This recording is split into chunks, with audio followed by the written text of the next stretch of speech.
Bonjour et bienvenue sur le podcast Ta vérité est la clé.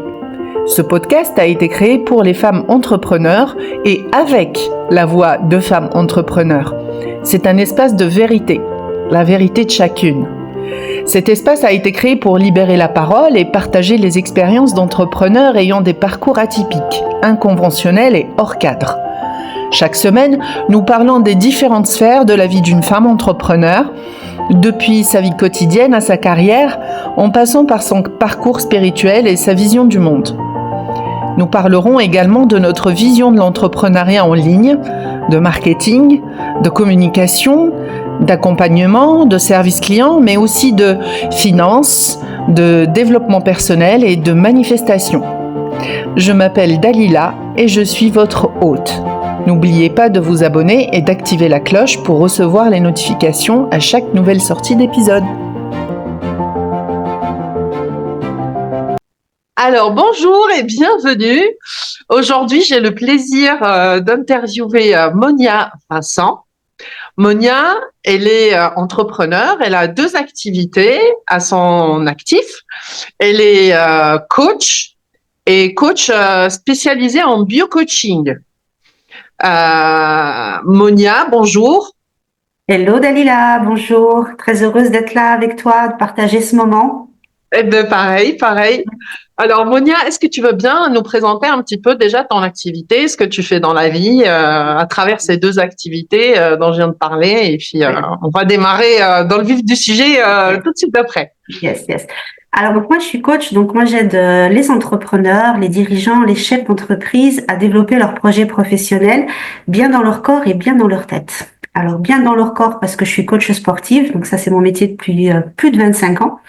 Et bien dans leur tête parce que j'ai développé aussi un coaching holistique qui allie aussi le mindset, l'état d'esprit, l'émotion. C'est ce qu'on appelle aujourd'hui le fitness neuro-émotionnel, et bien qui nous permet en fait de nous connecter à qui l'on est, à notre nature, pour un alignement pro-perso.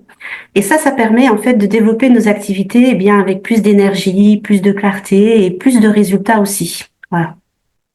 Donc, en fait, ce que tu fais, en gros, si je schématise, c'est un esprit sain dans un corps sain, quoi. C'est ça, un esprit sain dans un corps sain. Donc, on va travailler à la fois la dimension esprit, la dimension émotionnelle, et forcément, quand on parle d'émotionnel, on parle de corps aussi, voilà. Et d'incarner ce qu'on a travaillé au niveau de l'esprit.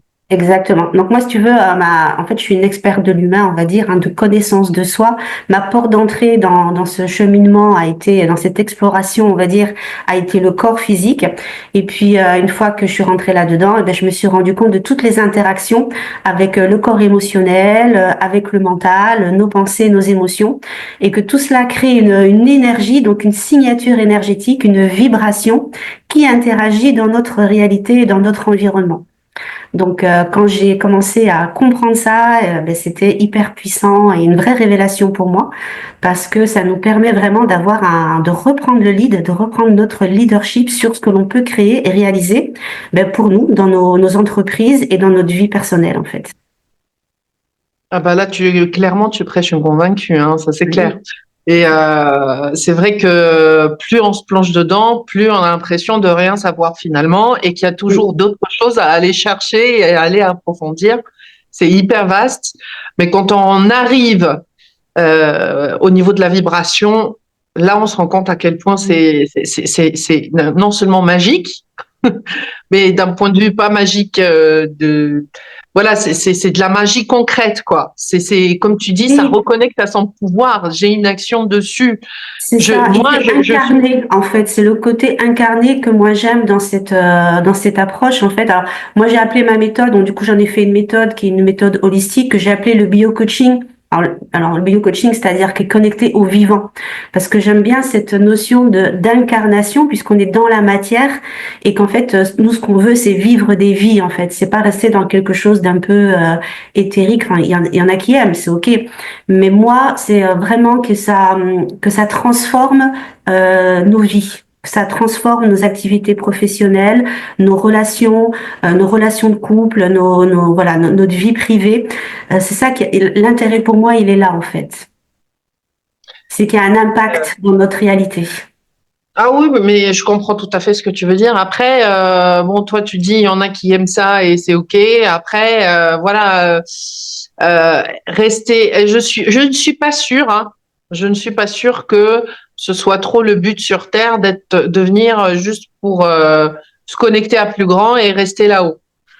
Le but, Ouais, c'est, enfin, je pense voilà, qu'on est vraiment, vraiment hélas, là pour. c'est vraiment. Non, mais je te rejoins. Je pense qu'on est là pour incarner notre joie. On est là pour Exactement, incarner notre joie. L'idée, c'est de trouver justement déjà cette reconnexion à notre essence, à notre joie. Et à travers ça, qu'est-ce que je fais du coup? À travers comment je contribue.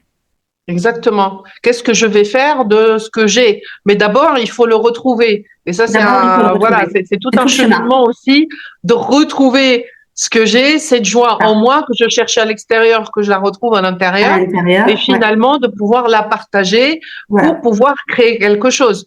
Tout à l'heure, je regardais, je regardais une interview qui était très intéressante sur justement la création, tout ça. Enfin, Mm. c'est très en lien avec le sujet qu'on est en train d'aborder là. Et elle disait, elle a cité une citation que j'ai trouvée très jolie et très parlante. C'est la création, c'est créer justement, créer dans la matière. C'est un acte de service. C'est on sert le divin en fait en faisant cela. C'est Et ça. c'est très compliqué de se dire je m'approche du divin, tu vois, sans déployer autour de moi cette connexion, tu vois. Ça Mm. crée comme et je pense que c'est la source du mal-être de beaucoup de personnes qui n'arrivent pas à créer dans la matière justement.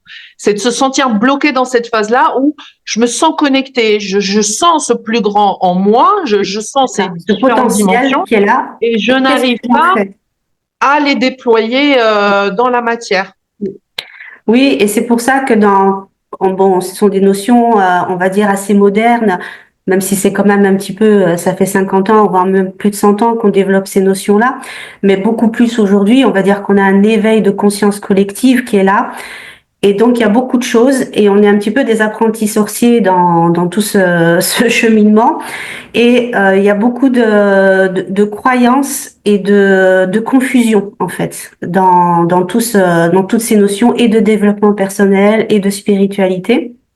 Et souvent, les gens pensent que ils ne vont plus faire ou ils ne vont plus être dans l'action, par exemple.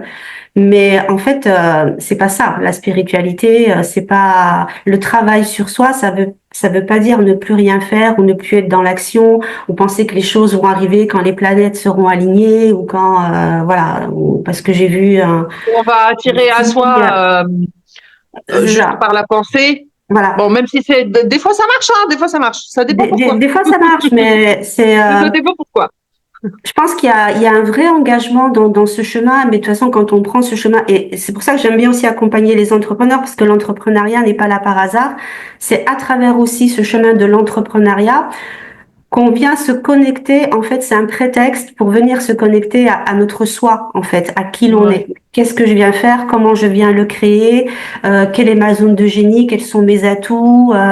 Quel est mon facile? Parce que là, je suis très fatiguée. Donc, en fait, c'est dans l'expérimentation aussi de ce cheminement de développement de nos activités professionnelles qu'à un moment donné, on se rend compte qu'on a besoin d'une reconnexion à notre soi véritable. Et c'est quand justement on est dans cet alignement où du coup on est dans une espèce de flow et là ça file quoi. Et là ça se développe. Bah, c'est typiquement, tu as parlé de zone de génie. En fait, on se rend pas compte de nos zones de génie parce qu'en général, c'est ce qui est le plus facile pour nous. Et Mm. comme on vit dans une société où on apprend à valoriser un peu plus la difficulté, l'effort, Mm. du Ouais, coup, on les a jamais reconnus en tant que tels. Souvent, c'est exactement. peut-être les autres qui nous les font remarquer, mais nous, on a le regard porté ailleurs. C'est-à-dire, oh non, ça c'est rien. À la compétence qu'on n'a pas, à ce qu'on sait pas faire, Voilà. Et on à la regarde façon dont on plutôt ce que devrait l'on faire. croit manquer Mm. que l'on croit manquer, Ouais. plutôt que de venir enrichir, valoriser, Expanser. reconnaître et développer ce que Mm. nous avons déjà C'est ça. et Ouais. qui, lui, après, en le développant, justement, Mm. va nous étendre, va nous faire Ouais. nous ouvrir encore plus. Et oui, ça c'est les croyances, hein. Donc on fait d'abord tout ce travail de déconditionnement en fait de toutes les croyances, de ce que l'on pense que l'on devrait être, de comment on devrait entreprendre, de comment on devrait penser, toutes ces croyances en pensant qu'on n'est jamais suffisant, pas à la hauteur, qu'on n'a pas la bonne compétence. Donc tous ces syndromes de l'imposteur auxquels on va venir s'identifier. Ben déjà toutes ces constructions mentales, ben là on va déjà y perdre beaucoup de temps et beaucoup d'énergie. Pour revenir justement à se dire, OK, bon, il y a peut-être un autre chemin, peut-être plus facile, moins dans le challenge, moins dans la warrior, moins dans la résilience, parce que c'est pareil, c'est encore aussi tous ces codes de mérite que l'on va venir croire que quand c'est difficile, eh bien, c'est mieux, que c'est méritant. Donc ça aussi, il y a tout ce paradigme du mérite Ah oui, ça c'est pas ça faut c'est transcrire. typiquement une croyance que j'ai eue très très longtemps. C'est-à-dire, et d'ailleurs j'ai dû vraiment apprendre à mettre de la valeur et à valoriser mes réalisations, C'est parce facile, que non seulement je les regardais pas, les mais voyez en pas. plus, comme je me faisais croire que comme c'était facile, donc ça n'avait pas de Ça n'avait pas valeur. de valeur. Le facile n'a pas de valeur, en fait. Ouais. Et tu sais comment, ça je pense que ça peut être utile pour plusieurs personnes qui nous regardent, ça servira certainement. Donc c'est juste, je veux juste partager comment c'est venu à moi et j'ai réussi à dégager cette vision-là. C'est à un moment donné, j'assiste à une masterclass sur un sujet particulier. C'était de l'investissement, enfin bref. Et je regarde la masterclass du début jusqu'à la fin et c'est par des gens qui ont une expérience de dingue dans l'investissement. Oui, ouais. Et je regarde et je me dis, mais je le sais déjà tout ça. C'est déjà, voilà, c'est ça. Et donc moi aussi, j'aurais pu faire une masterclass, même encore plus riche, parce que j'aurais dit ça, j'aurais dit Non ça. seulement tu sais déjà, mais même plus Et peut-être. Et voilà. là, je te jure, ce soir-là, il y a eu comme quelque chose qui est descendu, là, vraiment, qui s'est posé en Ouais, moi, c'est ça, ouais, ouais, qui m'a dit à quel point tu étais en train de te faire croire et que, en fait, parce que c'était facile, ça n'avait pas de valeur. Regarde, il y a des gens, ils le vendent, ils font des masterclass avec, ils font des programmes. Exactement, ouais. Mais ça, c'est très intéressant. Et pour rebondir aussi par rapport à ça, c'est tout le paradigme de c'est déjà là, tu vois. Souvent on va chercher, on pense qu'il nous manque des compétences, on pense qu'il nous manque des savoir-faire, il nous manque des services, il nous manque plein de choses, et on va faire le focus sur tous nos manques au lieu de déjà voir tout ce qui est déjà là et ce sur quoi on peut se reposer et sur ce qu'on peut expanser. Et dans le dev perso, c'est pareil, tout ce qu'on va aller chercher comme information pour se sentir mieux, on pense qu'en fait on part toujours d'un espace de manque. Et tout ce qu'on fait à partir de l'espace du manque ne crée que du manque. Oui, c'est clair. Et ça, je l'ai vraiment expérimenté. Et je pense qu'on peut gagner des années et des années et beaucoup d'argent en investissement de coaching et de formation quand on conscientise ça. Donc dans mes coachings, je donne toujours le point de départ. Il est plein quoi. Le point de départ, il est plein, il est suffisant. Et donc tout va bien, ok, on se met sécure, on est bien, et à partir de là, comment je peux expanser, comment je peux faire mieux, comment je peux faire, c'est de l'orfèvrerie, comment je peux, ça je garde, ça j'enlève, comment est-ce que je peux créer mieux. Mais c'est vraiment important d'avoir cette sensation de plein et d'unité, et c'est à partir de ce socle que l'on crée. Et là, on est beaucoup plus puissant dans ce que l'on fait, ça crée de la créativité. Il y a plusieurs propositions qui peuvent partir de là. Donc aussi dans la multipotentialité, dans les multitâches ou les multi-casquettes qu'on peut avoir dans l'entrepreneuriat, parce que souvent on aime bien faire des choses différentes. Mais c'est de partir d'un espace qui est plein. À chaque fois qu'on part d'un espace qui est en manque, pas suffisant, pas à la hauteur, un espace où on se considère comme une petite chose, comme un petit truc qui sait pas, qui a pas la connaissance, qui se sent pas suffisant, eh bien c'est ce qu'on crée c'est ce qu'on vient amplifier en fait. Sachant que de toute façon, la plupart du temps, c'est nous-mêmes qui sont les plus durs avec nous-mêmes en fait finalement. Voilà. C'est pas les autres qui viennent nous dire qu'on est nul et que, en fait, mais cette peur, elle est tellement présente qu'on essaye, en fait, de la camoufler, de la cacher, sous le tapis, en fait. Et elle revient et elle nous fait aussi faire des boulettes et faire des bêtises et faire des, voilà. Parce que ça part de cet espace de peur, de manque. Et c'est intéressant ce que tu dis. Il y a 2 jours, j'avais posté sur le dernier épisode du podcast. J'avais parlé de cette idée de se faire entraîner dans des mouvements où il y a une énergie globale qui nous attire. Et en fait, on va être happé par cette énergie-là, par cette formation-là, par cet environnement-là. Mais quand on n'a pas justement encore suffisamment solidifié sa base, ses racines, ce qui est acquis en soi, ce qui est à l'intérieur de soi, en fait, on perd notre localité qui en est localement. Et donc, au lieu de venir l'expandre, on va venir combler un vide, en fait. Encore une fois, on est dans on vient se déformer. On est dans un désalignement, hein, alors voilà, ça part d'une bonne intention. Mais encore une fois, on vient se conditionner. Alors, en fait, moi j'appelle ça, on sort d'un conditionnement pour aller dans un autre conditionnement. Ouais, tout à fait. Qui paraît peut-être un petit peu plus spirituel ou de développement personnel ou qui est juste en soi. Mais sauf que c'est pas le nôtre, c'est pas qui l'on est. Et c'est pour ça que l'expérimentation et l'incarnation, elle est importante à conscientiser dans notre quotidien, dans des choses simples, dans notre quotidien. Oui, on peut faire les choses en conscience, tu veux dire. Ouais, vraiment, voilà. Et toujours le ramener à notre réalité. Oui, à du concret. Ouais, dans qui je suis aujourd'hui, dans mon quotidien, mon environnement, mon appartement, là où je travaille, les personnes que je côtoie. Toujours et puis créer dans cet espace-là la bonne vibration, c'est-à-dire la joie. Déjà l'expérimenter dans cet espace-là. Voilà, faire en sorte que ces espaces-là soient créateurs et générateurs de vibrations positives. Parce que c'est vrai que quand on regarde là où on doit atteindre les objectifs qu'il faut qu'on les éloigne de soi, on les sépare de soi. Ça paraît aussi toujours inatteignable. Voilà, et ça vient renforcer, et c'est là, on en parlait l'autre jour quand on s'est parlé aussi au téléphone, sur un peu cette dépression après du dev perso, parce que cet épuisement au dev perso, parce qu'on a l'impression qu'on n'y arrivera jamais, quoi, qu'il y a toujours le burn-out du développement personnel, qu'il y a toujours un truc à changer, à guérir, à comprendre, et alors après, c'est une surconsommation de développement personnel qui nous éloigne toujours encore plus de qui l'on est, vraiment, de notre essence et de ce que l'on ressent.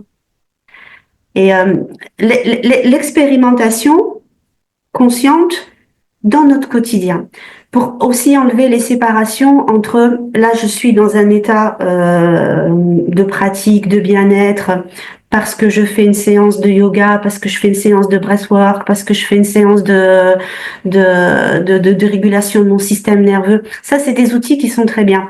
Mais si on les fait en séparant ça de qui l'on est dans notre vie, dès qu'on sort du tapis de yoga, eh bien, on reprend nos anciens schémas et nos anciens conditionnements et notre ancienne identité. Et ça crée encore plus de séparation. Et souvent, ça, je l'entends beaucoup, des personnes qui ont déjà fait beaucoup de choses. Elles font des séminaires, elles vont à des ateliers, elles font des retraites.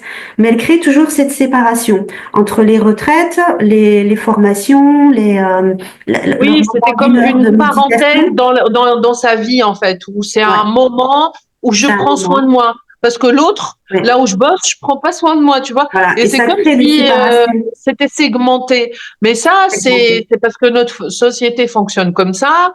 Si en plus, moi, très longtemps aussi, j'ai travaillé dans le salariat et j'avais cette dynamique-là. C'est-à-dire que les moments que je consacrais à la méditation ou à me poser, etc., c'était des moments séparés de quand je bossais où j'avais totalement une autre posture, où j'avais la posture de la working girl qui mais du coup il y a tout un téléchargement avec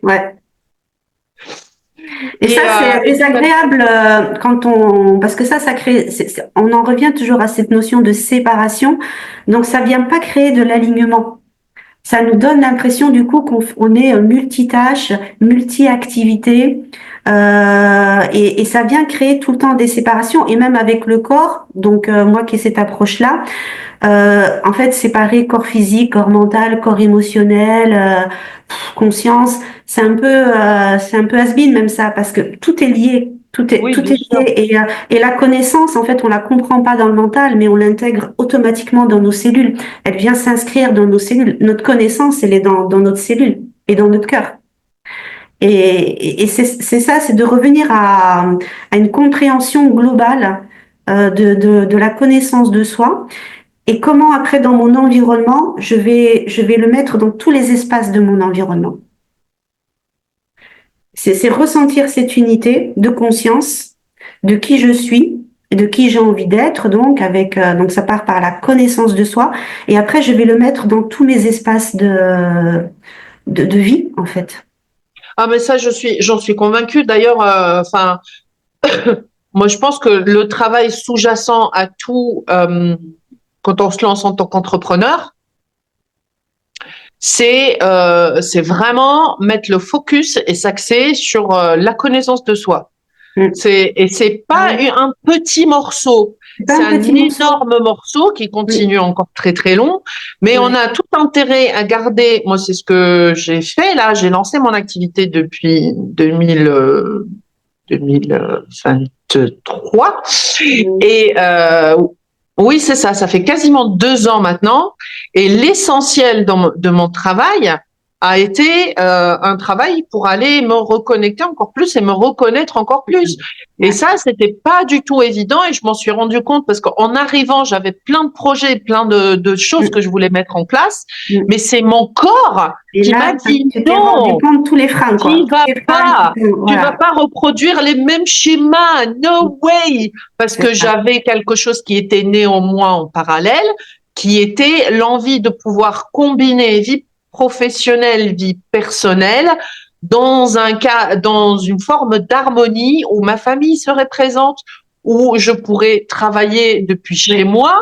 Donc, on est dans une autre posture, dans une autre façon de faire, où je pourrais justement gérer mon temps comme je le voulais. Donc, il y avait plein de choses qui venaient se mettre autour de tout ça. Et finalement, c'est vraiment, je pense que c'est une étape. Moi, je voulais la sauter. En arrivant, je ne me rendais pas compte il y a 2 ans. Le bond que j'ai fait en termes de conscience en 2 ans, c'est juste un truc. Mais parce qu'en fait, l'activité professionnelle a été le prétexte.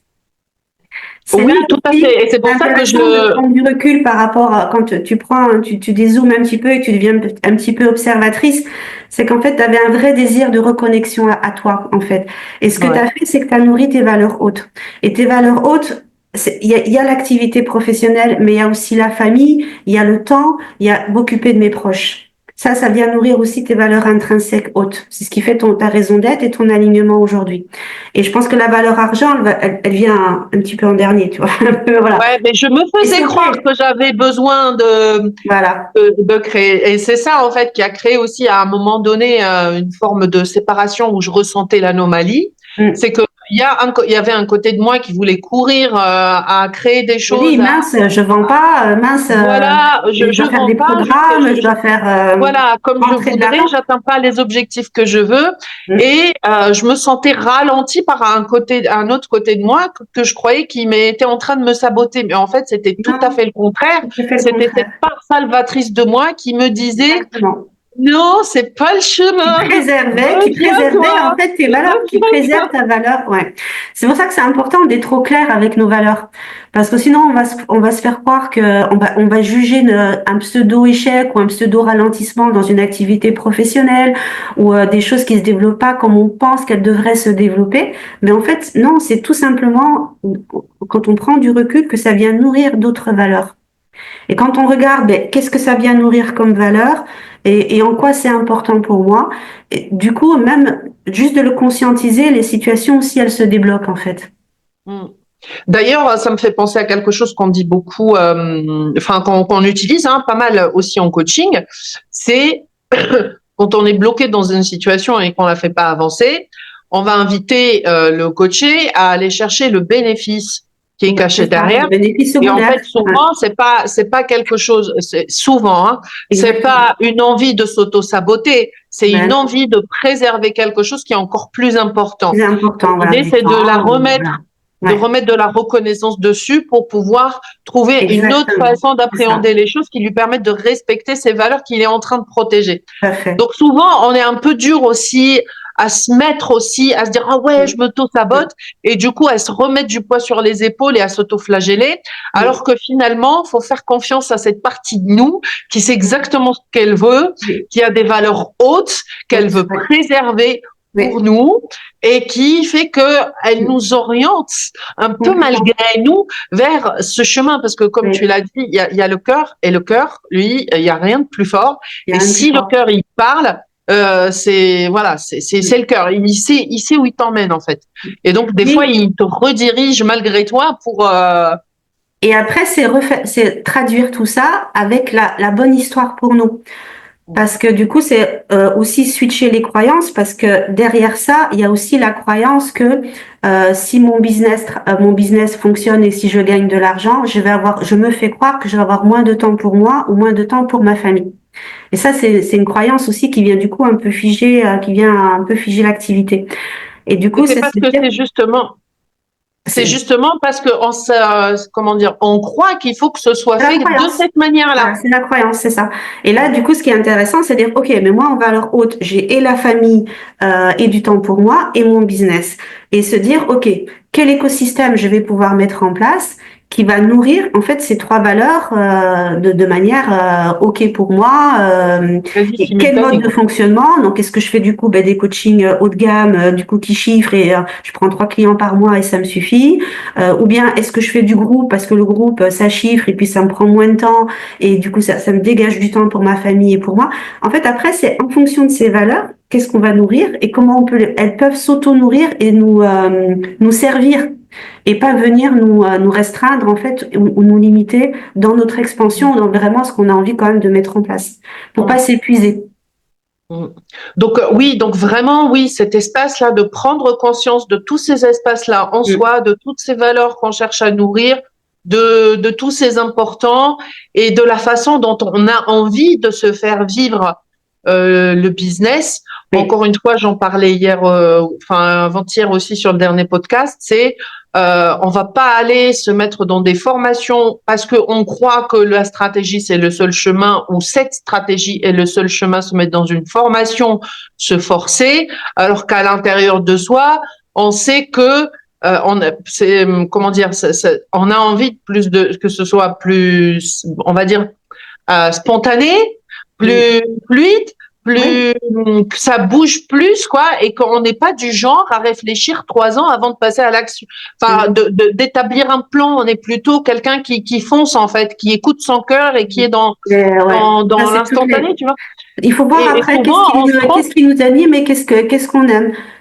Moi, ça m'a jamais parlé, les formations, souvent j'ai regardé les choses, tu sais, les franchises. Tout ce qui était franchise, tout ce qui était marketé déjà à l'avance, tout ce qui était déjà et je me suis toujours sentie limitée dans ces espaces-là.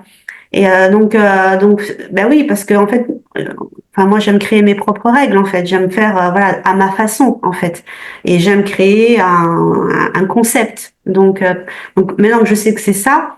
Je vais plus perdre du temps à aller regarder quelque chose qui est trop formaté, trop structuré, trop marketé de telle ou telle façon. Je peux m'en inspirer et après je vais voir comment ça pourrait me correspondre, qu'est-ce que je peux garder, qu'est-ce qui me correspond, qu'est-ce qui me correspond pas.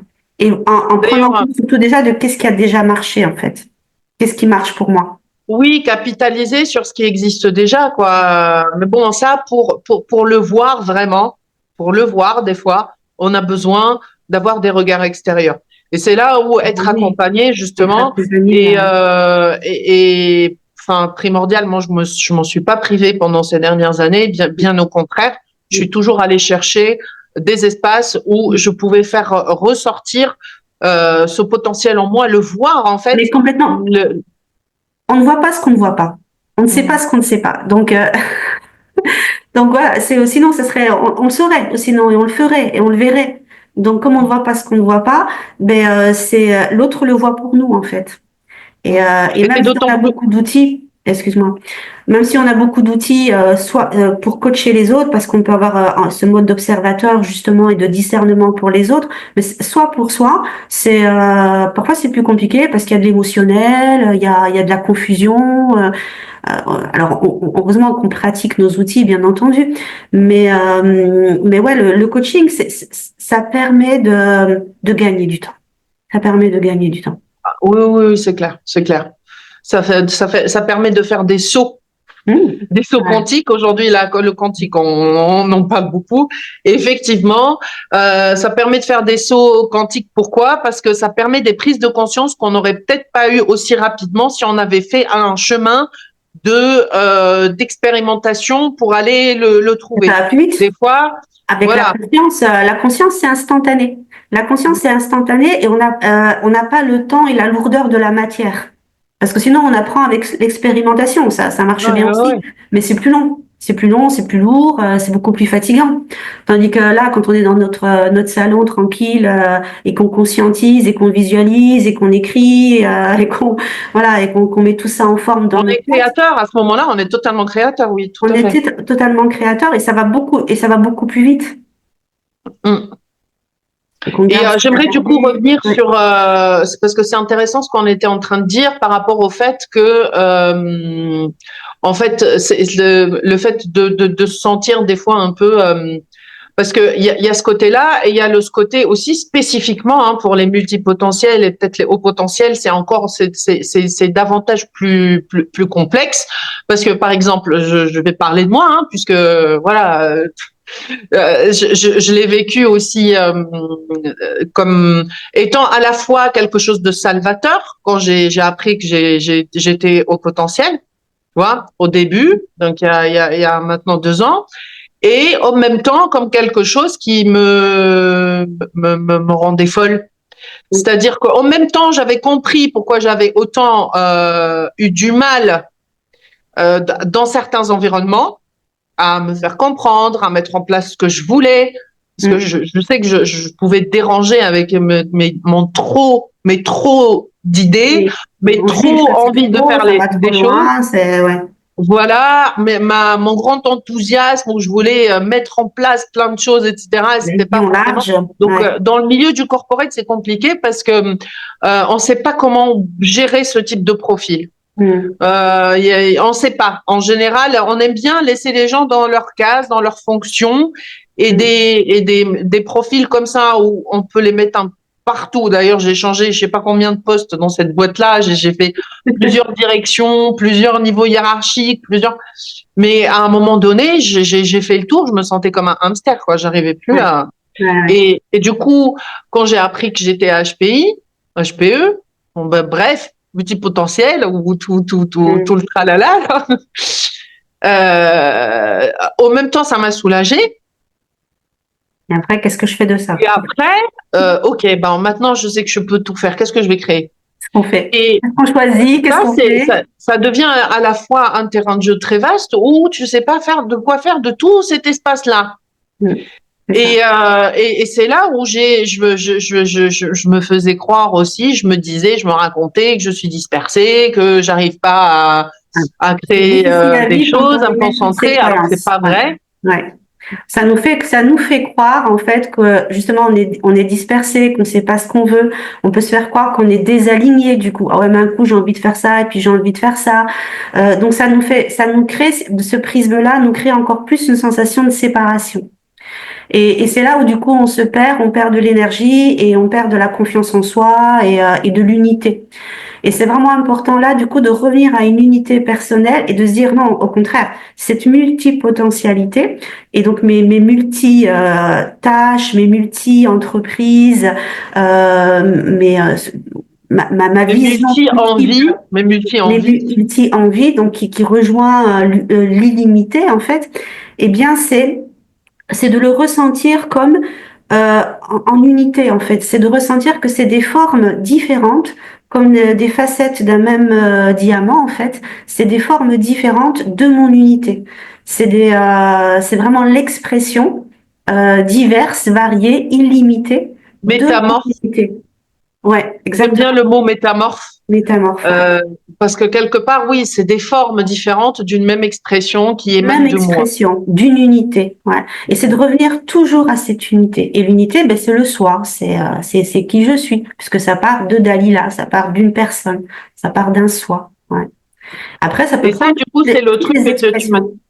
Et ça, c'est ce que tu m'avais dit en début, quand on discutait en off, sur la prise de conscience que tu as eue par rapport à cette multipotentialité. Mm. Oui, Et parce que comment tu as fait concrètement, là, du coup, toi, pour ramener cette unité-là, concrètement? euh, voilà, parce que c'est pareil, je l'ai vécu donc entre mon activité de coach sportif qui a évolué dans ce coaching, on va dire holistique, entre le mental, le mindset, l'état d'esprit, les croyances, la conscience, les émotions, la gestion émotionnelle, la visualisation, l'énergétique. J'avais l'impression de partir dans tous les sens, alors qu'en fait c'est exactement c'est la connaissance de soi. Le fil rouge, il est logique et on revient à du un. Ce qui m'a vraiment fait prendre conscience de ça, c'est mon exploration dans la spiritualité. En fait, on est toujours là en train d'expérimenter la séparation. Et c'est ce qui nous fait mal. Et parce qu'en fait, on se fait croire justement qu'on est séparé, mais qu'on est séparé de l'amour, qu'on est séparé de la joie, qu'on est séparé du divin, qu'on est séparé de la connaissance, que nous sommes des êtres séparés, que nous sommes séparés de la matière. Et toute cette notion de séparation que l'on retrouve partout, dans tous les éléments, dans beaucoup d'éléments, qu'on est séparé de la nature, qu'on est séparé des arbres, des animaux, etc. Eh bien, c'est notre grande souffrance. C'est la souffrance de l'humanité. Et c'est pour ça qu'on cherche à se remettre en couple, hein. C'est pour ça qu'on va chercher le couple, parce c'est notre désir profond, hein, c'est notre douleur profonde, où on veut se refaire un, on veut revenir à ce désir d'unité. Et en fait, ce qui m'a fait conscientiser ça, c'est toute cette recherche, cet amour de soi. C'est l'amour de soi qui m'a fait comprendre que, mais en fait, on n'est on n'est qu'une conscience. C'est d'enlever tous les voiles de séparation dans tous les espaces, en fait. Oui, c'est de réaliser finalement que tout est connecté. Non Tout est seulement connecté. parce que tout ce que tu avais recherché, tout ce que tu avais approfondi comme connaissance, comme savoir, Ouais. de toute façon, tout était connecté et tout ramené à une seule chose. Et aujourd'hui, on explore de plus en plus ça, comme maintenant les neurosciences qui viennent scientifiquement prouver des effets qu'avant on pouvait trouver perchés, quantiques, étranges, énergétiques. Et maintenant, les sciences viennent prouver ça. Et les religions aussi. Donc tout maintenant, du coup, on a une traduction des religions complètement différentes. Et on est vraiment dans une évolution aujourd'hui, une ère où tout se reconnecte en fait. Tout se reconnecte. La religion, les sciences, la spiritualité, notre être, qui l'on est véritablement, la conscience, notre esprit créateur, hein, parce que plus on vient développer ça, cette conscience créatrice qu'on a cette capacité, mais ça vient, les connexions, eh bien, viennent recréer de l'unité en fait. Et j'ai remarqué qu'à chaque fois que j'enlève un voile d'illusion de séparation, dans mes domaines de vie, dans qui je suis, le voile de séparation aussi entre moi et mes clients, entre moi et l'argent, entre moi et mes désirs. Plus j'enlève ces voiles de séparation, et plus je ressens l'unité, et plus je ressens c'est déjà là, c'est à disposition, et ben plus je me sens bien déjà, et ça c'est pas rien. Plus je suis en joie, plus ça revient créer chez moi de la joie. Donc là, je me dis, oh, on est pas mal là. Plus ça revient créer de la joie, plus ça revient créer de l'enthousiasme et de l'envie de faire des choses. Donc plus du coup, je me mets en action, mais je le réfléchis pas. C'est pas une action, il faut, je dois. C'est juste de la créativité. Et je me rends compte que du coup, je suis beaucoup plus juste dans ce que je dis, dans ce que je fais, dans les actions que je mène.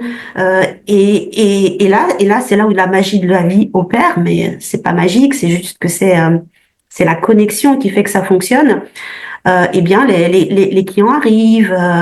Tiens, une personne que j'avais plus de nouvelles m'appelle. Ça bouge. La réalité bouge. Voilà. Plus j'enlève les voiles de la séparation, plus je reviens à une unité.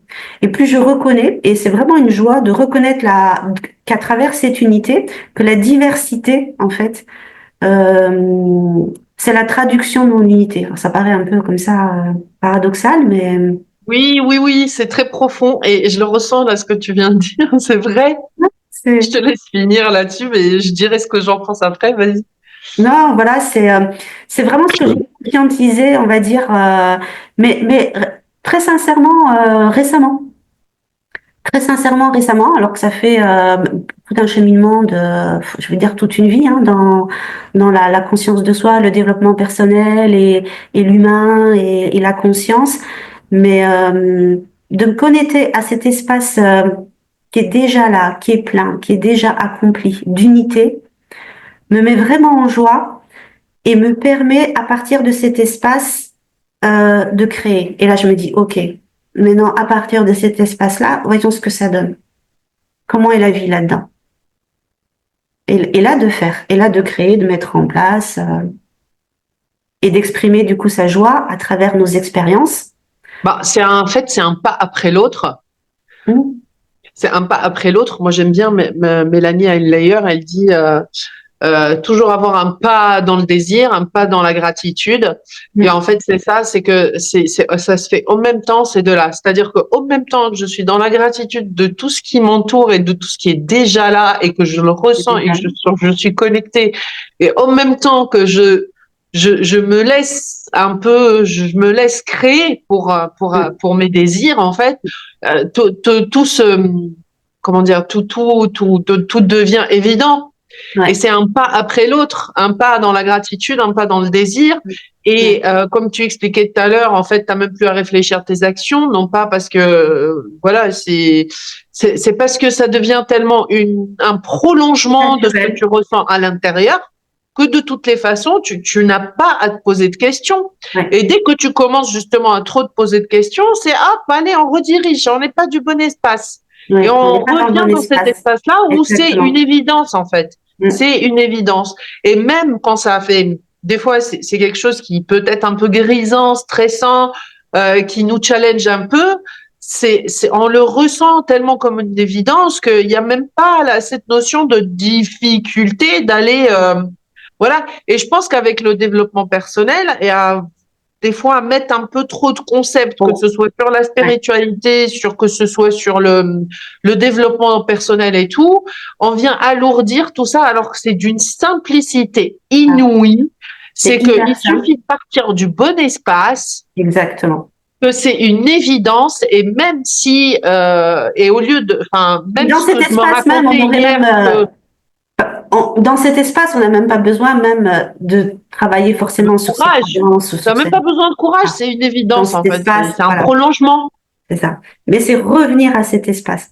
Et qu'on peut retrouver, c'est une espèce de sagesse qu'on peut retrouver dans des personnes qui ont eu des vies très simples, très manuelles, mais avec une sagesse naturelle, profonde, de profiter de l'instant présent, d'être dans la joie.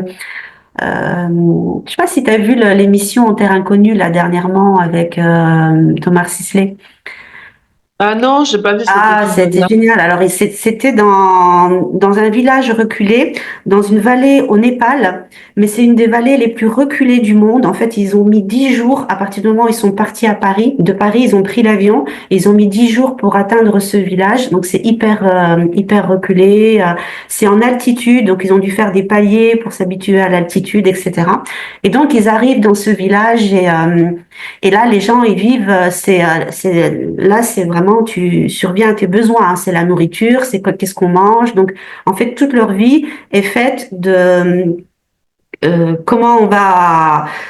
C'est l'été, donc là, on va garder la nourriture, on va récolter du blé, des foins, on va faire du fromage avec du lait de yak pour manger l'hiver. Et en fait, leur vie c'est des cycles comme ça, uniquement subvenir à ses besoins. Donc là, c'est manger, dormir, être au chaud sous une tente, autour d'un feu, etc. Mais il y avait une telle joie chez ces habitants. Il y a une telle joie, il y a une telle sagesse. Et un jour, donc, ils font du fromage et ils passent. Alors, mais c'est rude. En plus, c'est vraiment rude parce que il fait froid quand même. C'est rustre. Il n'y a pas le confort que l'on connaît nous. Et donc, ils passent toute une journée à traire les yaks et à faire du fromage. Et donc, à faire du fromage avec les moyens du bord, c'est-à-dire à mettre le lait de yak dans une espèce d'immense panse faite en panse de vache, là. Et donc, à la main, ils doivent secouer la panse pour faire que le lait devienne du beurre et que ce beurre devienne du fromage. Donc, je sais pas si t'imagines le boulot, quoi. Des heures et des heures de secouer et après de malaxer et d'en faire des petites mottes de fromage. Ils passent toute la journée à faire ça. Ils mettent leur petite motte de fromage sous la tente. Ils vont tous dormir. Et le lendemain matin, quand ils se réveillent, ils se lèvent et ils voient la tente défoncée et les yaks avaient mangé tous les fromages. C'était tous les fromages de réserve pour l'hiver, quoi. Et là, il y a un vieux du village qui regarde comme ça et qui fait « C'est fait, c'est fait. Il n'y a plus qu'à danser. » Et il se met à danser comme ça. Tu vois le truc, quoi. Il fait « C'est fait, c'est fait. » C'est le truc complètement contre-intuitif. Il n'y a plus qu'à danser. Et il se met à danser. Tu vois le truc. Et là, c'est Thomas Sisley qui racontait ça. Et il a dit ça l'a transformé. Il m'a dit cette scène, elle m'a transformé à vie. Elle m'a transformé à vie. C'est quand tu es capable de faire ça, de trouver de la joie c'est fait, c'est fait. Qu'est-ce qu'on va commencer Ben oui, il y a un tel lâcher prise. C'est pas un mot que j'affectionne, mais clairement, je ne vois pas d'autres termes pour le dire. C'est-à-dire, je lâche prise sur ce qui s'est passé. Je ne peux pas le contrôler. Ce qui est fait est fait. Voilà. Et revenir à la joie et revenir en plus. Et le plus fort, c'est non seulement tu l'acceptes, non seulement il accepte, mais il danse. Mais il se met à danser, hein, tu vois. Il se met à danser leur petite danse, machin comme ça. Et il danse. Donc il vient activer la joie. Mais c'est la plus belle leçon, voilà, qu'on peut avoir. C'est fait, c'est fait. Il n'y a plus qu'à danser. Et vraiment, c'était. On a beaucoup de choses à apprendre de ces peuples-là. Moi, j'adore ces émissions-là parce que en fait, c'est des gens qui sont tellement reculés de la civilisation et qu'ils vivent en communauté, qu'ils ont développé un fonctionnement qui est très simple, mais simple dans le sens pas uniquement en termes de moyens, mais en termes d'information, de pollution, parce que c'est vraiment une pollution l'information aujourd'hui. Il y en a partout, il y en a de tous les côtés, et on se rend pas compte que notre écologie interne, elle passe aussi par l'écologie de l'information. Le tri de ce qu'on en écoute, de ce que l'on consulte, et le choix de ces informations-là. Et moi, j'ai l'impression d'ailleurs que plus j'avance et moins j'ai eu ma période comme ça où je dévorais énormément dans le développement personnel, dans plein de choses. Mais plus j'avance et plus j'enlève en fait encore et encore et encore, parce que je me suis rendu compte que j'avais besoin de rester un maximum connectée à qui j'étais moi. Parce que c'est bien beau d'enlever toutes les couches de conditionnement, mais si on n'est pas conscient qu'on est tout le temps en train de se conditionner, et finalement, on continue à alimenter un autre conditionnement. C'est-à-dire que tu sors d'un conditionnement sociétal, environnemental, éducatif, qui t'a pas convenu. Ok, non, ça j'en veux pas. Mon papa, maman, l'école et tout, ça j'en veux pas. Ah ouais, le monde du dev perso, génial. La spiritualité, génial. Et en fait, tu te remets dans un autre conditionnement, en fait. Et c'est ça qui va pas. Et c'est là où faut vraiment avoir du discernement et comme tu dis, revenir à soi. Et revenir à soi, c'est se recréer de l'espace. Ça, je te rejoins, et faire du vide. Moi, j'ai beaucoup fait du vide. Là, j'ai changé, j'ai déménagé, j'ai vendu mes meubles, j'ai fait du vide aussi dans mon environnement, dans mon appart, dans mes réseaux sociaux, c'est faire du vide. Et je vais faire encore plus là, parce que je me suis rendu compte que je regardais encore trop j'ai besoin aujourd'hui, on verra demain, mais aujourd'hui, encore plus, je ressens de me reconnecter à, non mais vraiment toi, Monia, qu'est-ce que tu aimes? Qu'est-ce qui te met en joie? Comment tu as envie de délivrer aujourd'hui? C'est quoi ton message? Comment tu as envie de le faire?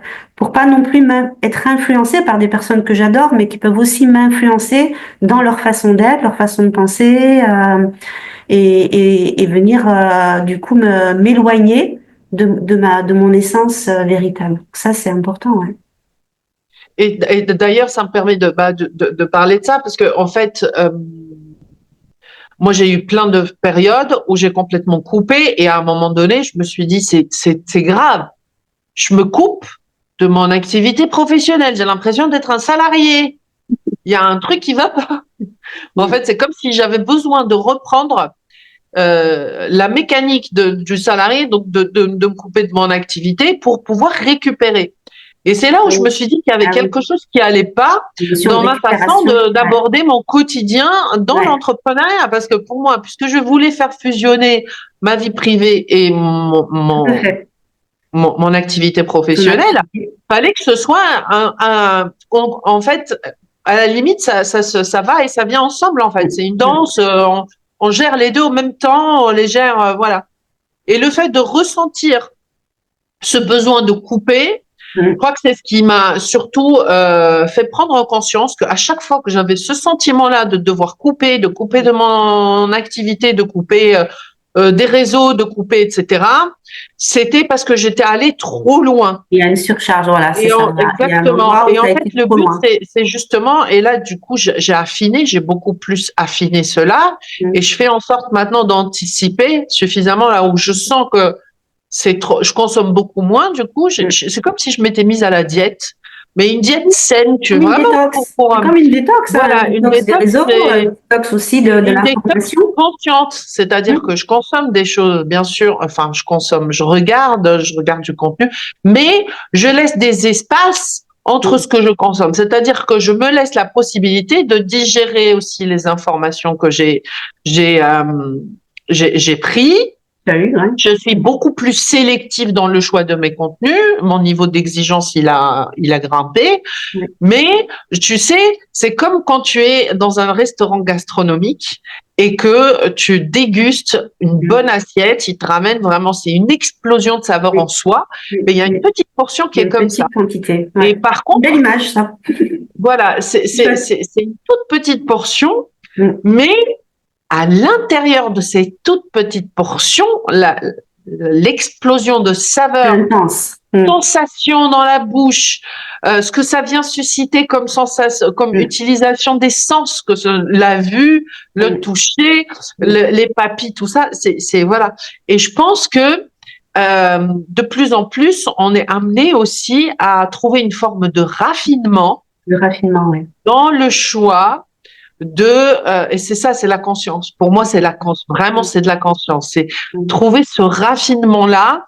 Beaucoup associent ça au luxe et ils se disent que c'est le luxe qui les attire, mais en fait, je pense que c'est vraiment, on est à la recherche de ce raffinement-là. Oui, c'est-à-dire vraiment ressentir les choses dans leur essence. Dans leur essence aussi, du coup, savourer, leur laisser le temps de les savourer, tu sais, dans la bouche, de prendre le temps de déguster. Et c'est pareil pour l'information. Déguster cette information-là, la laisser descendre, s'intégrer au corps, tu vois. C'est comme, c'est vraiment comme ça que je le vois maintenant. C'est une belle métaphore, je trouve, ce que tu dis, ça me parle. Et on doit passer de l'ère de la consommation à l'ère maintenant de...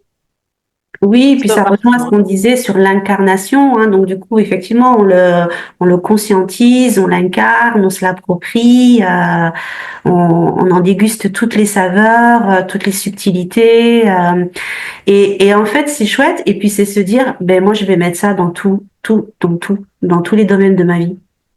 Exactement. C'est faire ça, en fait, dans mes relations clients, mes relations avec mes amis, les accompagnements. En fait, après, tu dis, ben moi, je vais mettre ça partout, quoi. Après, on veut plus que ça, hein. T'habitues. Hein. Mais le truc, c'est qu'en plus, non seulement, et en tant que femme, hein, là, surtout, ça reconnecte à une dimension du plaisir qui est hyper créatrice. qui est super puissante en termes de création. Parce que rentrer dans les subtilités, de ressentir le plaisir dans ces choses-là, dans et vraiment le raffinement, le choix de ce féminine, bien sûr. Voilà, ça vient vraiment augmenter la vibration de la joie et du plaisir, de la sensualité. Ils sont des formes. Aujourd'hui, on travaille, on parle beaucoup de magnétisme et d'attirer, etc., et de manifester. Et je pense que c'est une composante qui est hyper importante. Le plaisir en soi, le plaisir de faire les choses, d'y mettre vraiment les petits détails, les petites nuances, d'aménager un visuel d'une certaine façon, tu vois. Ne pas être dans cette consommation, mais de choisir, tu vois, par exemple, choisir la bonne personne à écouter, le bon, je sais pas, la bonne ambiance, avoir une discussion avec un client, choisir aussi ses clients. Je pense que dans cette dimension de pouvoir en termes de relations, de communication, comment on a envie de parler, c'est en fait notre conscience créatrice, elle nous permet ça en plus. On s'en rend pas compte, on le sait pas, mais en fait c'est qu'on a ça. En fait, c'est qu'on a cette puissance de tout choisir. Comment je veux parler avec mes clients, comment est-ce que je veux qu'ils me parlent, comment j'ai envie d'échanger avec eux. Moi, j'aime bien les clients. Moi, je le fais souvent ça. Je regarde mes clients, je dis, celui-là, j'aime bien, il m'inspire. J'aime bien quand il est là, il me donne de l'énergie parce que il est engagé. Celui-là, il me fait découvrir un environnement que je connais pas. Donc ça, j'aime bien. En fait, c'est vraiment l'échange entre le donner et le recevoir qui se fait instantanément. Moi, j'apporte ma connaissance, ma contribution, et lui, il me nourrit de qui il est aussi. En fait, ça fusionne et dans cet espace-là de fusion du donner et recevoir, c'est là vraiment où on est connecté à l'abondance. Exactement. Et je trouve que c'est un espace très puissant qu'il faut s'exercer à ressentir. Et justement, et ça se ressent d'abord dans les petites subtilités comme ça, vraiment dans le raffinement. Dans le raffinement, Oui, et puis plus on va mettre le focus là-dessus, puis c'est ce qu'on va créer dans notre vie. On va créer du raffinement, on va créer du haut de gamme, de l'élégance, de la subtilité. Moi, j'aime bien dans mes coachings, je leur dis, mais après, c'est un travail d'orfèvrerie. C'est le petit calage ici, le petit calage ici. Moi, j'aime bien l'image de la dentelle. Mais l'orfèvrerie, c'est parfait aussi. C'est ça. Moi, je vois le petit truc un peu. C'est ça. Mais c'est c'est minutieux. C'est minutieux, mais dans le sens que c'est dans ce goût du détail. C'est dans la petite subtilité, dans le petit détail que ça fait waouh. La transformation, elle fait waouh. Ça change tout. C'est vrai. Moi, j'adore ça. J'adore ces petites nuances, ces petits détails. C'est le truc qui fait la différence, quoi. Et c'est vrai que ça nous connecte vraiment à notre féminin. Ça, c'est chouette parce que ça équilibre bien. Parce que l'entrepreneuriat, c'est vrai qu'il y a quand même une énergie yang. On va pas se leurrer. Il y a une énergie yang quand même d'y aller, quoi. Donc, quand même une énergie yang.